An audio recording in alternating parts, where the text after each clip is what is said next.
ओम शांति। योग भट्टी अच्छी चल रही है।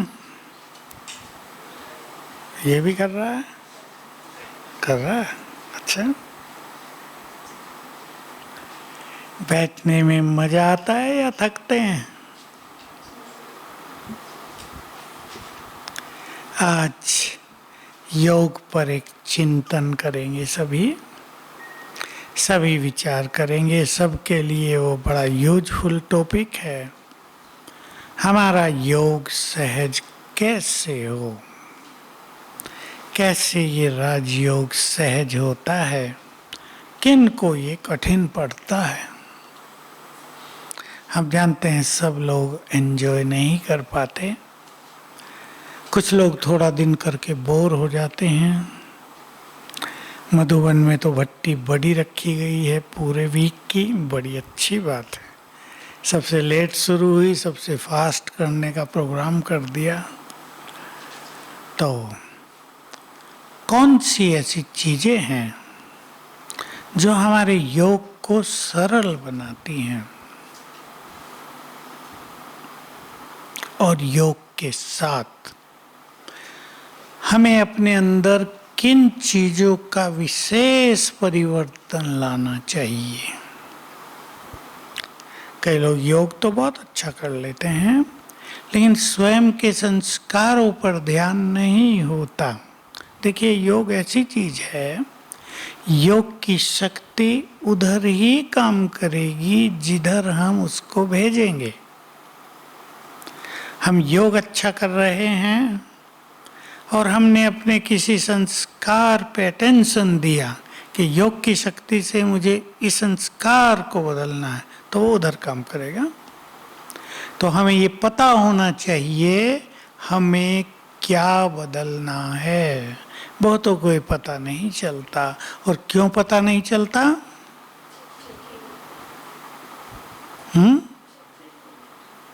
क्या बताया? नहीं, क्यों नहीं चेकिंग होती? चेकिंग करते हैं, पर ये चेकिंग नहीं हो पाती कि मेरे अंदर ये है।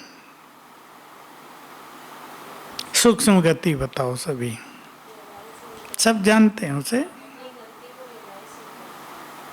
बोलो भाई लोग, बोलो।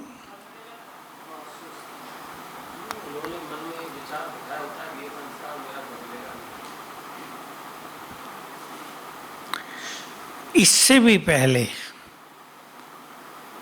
मेरी ये चीज राइट है,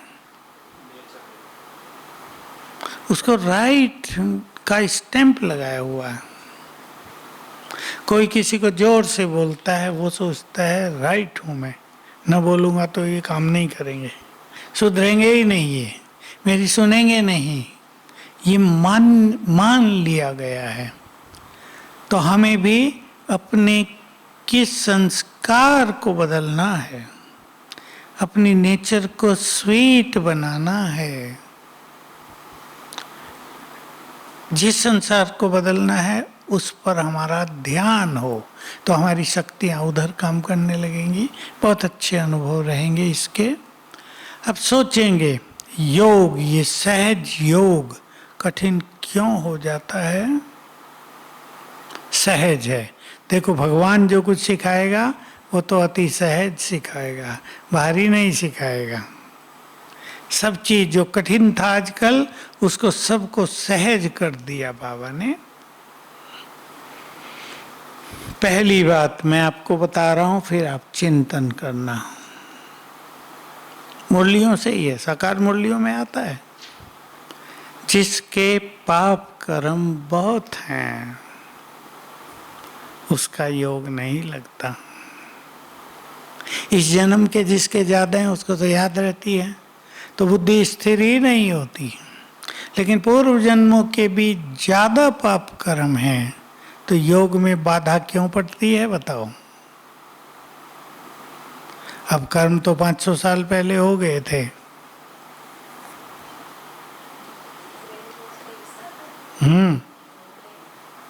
बुद्धि पर उन पाप कर्मों का बुरा इफेक्ट रहता है, इसलिए बुद्धि की लाइन क्लियर ही नहीं होगी।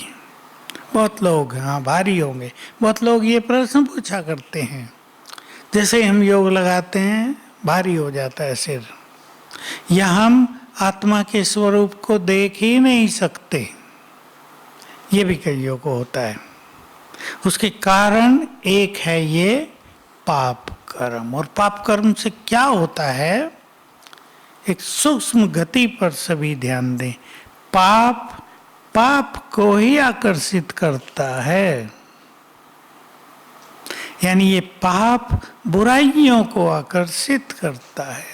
ईर्ष्या होगी, लड़ाई झगड़ा होगा, आकर्षण होगा उन बुरी चीजों का अंदर में, किसी नफरत होगी, चाहते हुए भी अपने को डिवाइन नहीं बना पाएंगे, सरल चित्त नहीं कर पाएंगे। तो पाप इस तरह पाप को आकर्षित करता है। बहुत चाहेंगे लेकिन मुख से कड़वा बोल निकल ही जाएगा, परिवर्तन नहीं होगा। ऐसे आपने बहुत लोग देखे होंगे, रियलाइज करते हैं, बोल दिया किसी को कुछ, डीप रियलाइजेशन होता है गलत हो गया, नहीं बोलना चाहिए, परंतु फिर हो जाता है, क्योंकि वो जो पाप कर्म है वो बुराई को आकर्षित करता है। इसलिए हमें क्या करना होगा, सूक्ष्म विकर्मों से अपने को बचाना है। सूक्ष्म विकर्मों से, बड़े विकर्म तो ब्राह्मण और क्या करेंगे, किसी की चोरी भी नहीं करेंगे, किसी को मारेंगे भी नहीं, ये केस तो ब्राह्मणों के नहीं हैं।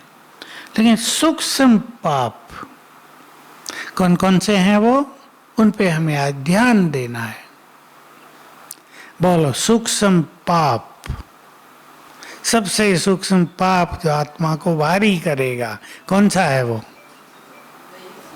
दैहिक दृष्टि।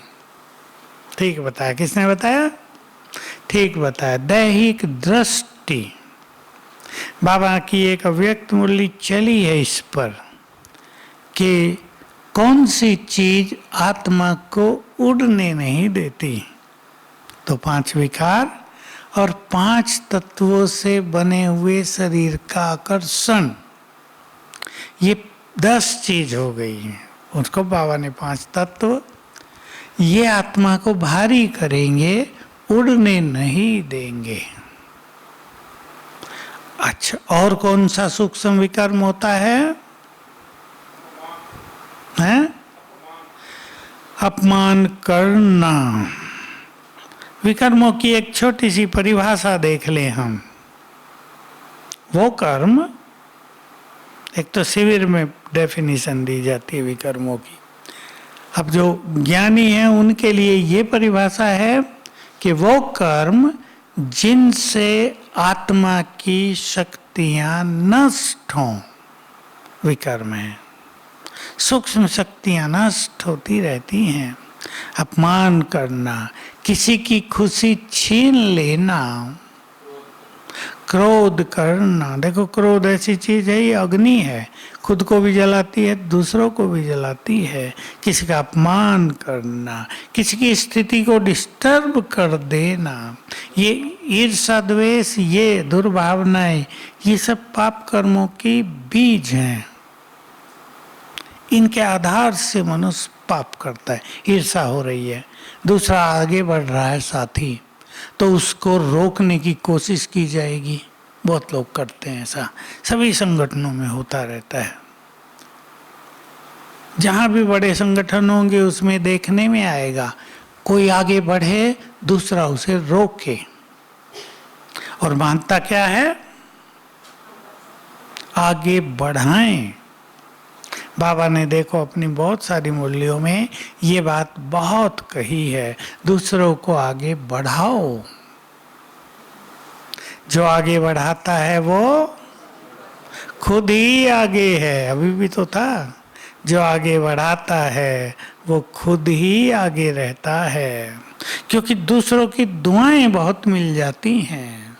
और जो आगे नहीं बढ़ाता, बहुत सारे लोग ऐसे होते हैं संगठन में, वो हमारे यहाँ भी हैं, कि बस मैं ही मैं रहूं, काम रुक जाता है, क्योंकि काम अकेले मैं से तो नहीं होगा कोई भी, काम तो बहुत ज़्यादा है, सेवाएं बहुत ज़्यादा है, तो सेवाएं रुक जाती हैं।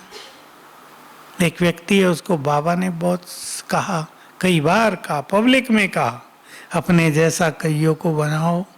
ये भी कह दिया बनाया नहीं है, खुद की सेवाएं तो अच्छी करते हैं, लेकिन अपने जैसा किसी को बनाया नहीं है। अपने जैसा बना दें तो खुद फ्री भी तो हो जाएंगे, और जब फ्री हो जाएंगे तो कुछ और बड़ा काम करेंगे।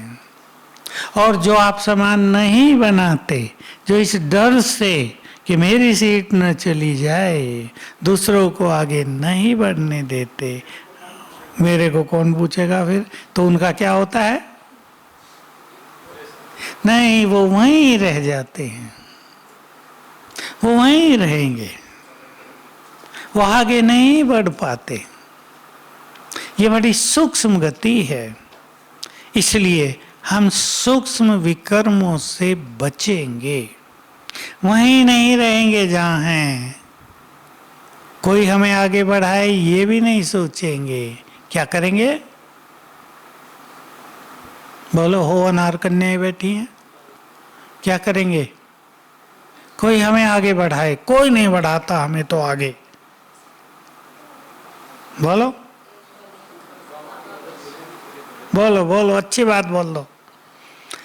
हम अपने को योग्य बनाएं, बाबा हमारे लिए पहले इंतजार कर रहा है, इनको ये काम देना है, बस ये योग्य बन जाओ। जैसे कोर्स कर लेते ना कंप्लीट, भाई कंप्लीट हो, फिर ये जॉब, ये ड्यूटी, बाबा इंतजार करता है, योग्य बन जाएं मेरे बच्चे, ये सेवा इनसे कराऊं, इस सत्य को सब जान लें और मान भी लें। मनुष्य आगे बढ़ाएंगे तो कभी पीछे भी गिरा देंगे, लेकिन भगवान जब आगे बढ़ाएगा तो निरंतर बढ़ते ही जाएंगे। इसलिए इम्पोर्टेंट चीज ध्यान रखनी चाहिए, हमें स्वयं को योग्य बनाना है और चले आगे, हमारा योग अच्छा हो जाए। बाबा ने वैसे ये कहा, जो योगी हैं वही योग्य बनते हैं, वही योग्य बनाते भी हैं। 3 बातें बाबा ने लास्ट पेपर में, जिनके आधार से नंबर मिलेंगे, बताई हैं। जो अच्छे पुरुषार्थी हैं वो नोट कर लें, अव्यक्त बाबा के माँ बाप हैं। कितनों को योग्य बनाया, इस आधार पे नंबर मिलेंगे। कितनों को कोर्स कराया, कितनों को मैसेज दिया, उसके अपने नंबर हैं। हर सेवा के अपने अपने नंबर हैं, कोई भी खाली नहीं है, हर सेवा का बल है। लेकिन बहुत बड़ी सेवा कितनों को आगे बढ़ाया। जानकी दादी एक बात कह देती थी कभी कभी, ज़्यादा तो नहीं कहती थी वो इस बात को, लोग सोचेंगे कुछ और भी सोच लेते ना लोग। बाबा को दादी ने कहा यहीं, बाबा मेरी प्रजा नहीं बनती। जैसे और लोग, दादी ऐसे भाषण नहीं करती थी, ये तो पीछे उनमें आई योग्यता, तो मेरी प्रजा नहीं बनती। तो बाबा ने क्या उत्तर दिया था, याद है किसी को? हैं? ऐसा ही था, पर दूसरे शब्दों में, प्रजा तो तुम्हारी प्रजा भी बनाएगी, तुम राजा तैयार करो। अब राजा कोई 100-200 थोड़ा ही होंगे, 2-4 कोई करना होगा ना। तुम राजा तैयार करो। तो एक राजा तैयार कर देना और लाखों प्रजा बनाना बराबर हो जाएगा ना। तो पहली बात बाबा ने कही, कितनों को योग्य बनाया। दूसरा कहा, पूरा जीवन कितना पावरफुल होकर रहे। माया का युद्ध है, परिस्थितियों का सामना है, कितने पावरफुल रहे, या खुशी डाउन रही, क्या क्या हुआ, बाबा के यही सब थे, कितने पावरफुल होकर रहे पूरा जीवन। और तीसरा, कितने निर्विघ्न रहे। निर्विघ्न रहना अपने हाथ में, दूसरों के हाथ में नहीं। अगर हमारे संस्कार सॉफ्ट हैं, अगर हम झुकना मुड़ना जानते हैं, तो हमारे पास कोई विघ्न नहीं आते। और हम ही टकराते हों जाके, अब दीवार तो खड़ी है, हम टकरा जाएं अंधेरे में, तो दीवार का दोष थोड़ा ही है। कई लोग खुद टकराते हैं। संस्कारों के कारण ये टकराव होता है। तो ये 3 चीजें हैं। तो योग उनको सरल होता है जो बोलो सब योग के मार्ग पे चल रहे हैं ना, इस पर अपनी खोज जैसी करो अंदर ही अंदर। मेरा योग कहाँ कठिन होता है, उसका मूल बीज क्या है, एकाग्रता क्यों छूटती है। कुछ चीजों से हमें सदा के लिए मुख मोड़ लेना चाहिए। कौन कौन सी हैं वो चीजें? पर चिंतन, दूसरों के अवगुण देखना, दूसरों को देखना, ये कुछ चीजें ऐसी हैं जो हमारे मन को भटकाती हैं। मैं एक चीज सुनाया करता हूँ अनुभव में कभी कभी, यहाँ तो मैं नहीं सुनाई, आज मुख पर आ रही है। तो 18 जनवरी का दिन था, कुछ साल पहले, ज़्यादा नहीं हुए होंगे, 4 साल हुए होंगे। शांतिवन में ही हम होते हैं। 18 जनवरी तो सबसे सुंदर दिन होता है योग का। सुंदर दिन चल रहा था, मैं किचन में पहुंचा। 10 बजे मैं जाता हूँ किचन में नीचे, तो फर्स्ट क्लास एकदम सब योग युक्त थे उस दिन। बहुत अच्छा, काम भी ज़्यादा होता है थोड़ा, लेकिन साइलेंस का माहौल। और मैं किचन में बैठता हूँ तो बाबा का आह्वान करता हूँ, बहुत सुखद फीलिंग होती है। एक भाई आ गया पुराना, अब आया था तो मैंने कहा बैठो भाई, कुर्सी मेरे पास थी तो कहना ही होता है, बैठ गया। अब मेरी स्थिति थी मगन, उस स्थिति को मैं कहूँगा परमानंद में। अब उसने बैठते हुए शुरू कर दिया, फलाना मेरे साथ ऐसा करता है, उसने ऐसा किया है। अब भाई मैं तो ये सब सुनने के मूड में नहीं था बिल्कुल ये सब चीज़ें परे की थी। उस दिन भी ऐसा था। वैसे मैं सुनता नहीं किसी की, और सुनूं भी तो उन्हें कहूँगा आप स्ट्रॉन्ग बन जाओ, क्या है, कोई किसी का क्या करेगा। अभी 2-3 मिनट तो हो गए, अब उसके पास तो माल खजाना बहुत था। तो हाँ, कि मुझे उठना भी होता है कुछ देखने के लिए। तो अचानक ही किसी ने मुझे बुलाया, एक सब्जी तैयार हुई है, चख लो जरा। मैं उठा, मैंने देखा, ये अनुभव मुझे याद रहता है कि वो जो परम आनंद की स्थिति थी वो डाउन हो गई। देखो मैंने रुचि से नहीं सुना, मुझे कोई इंटरेस्ट नहीं था। तो मैंने सोचा, फिर मैं उसको तो लाया अपनी स्थिति को वापस, लेकिन टाइम लगा मुझे थोड़ा सा।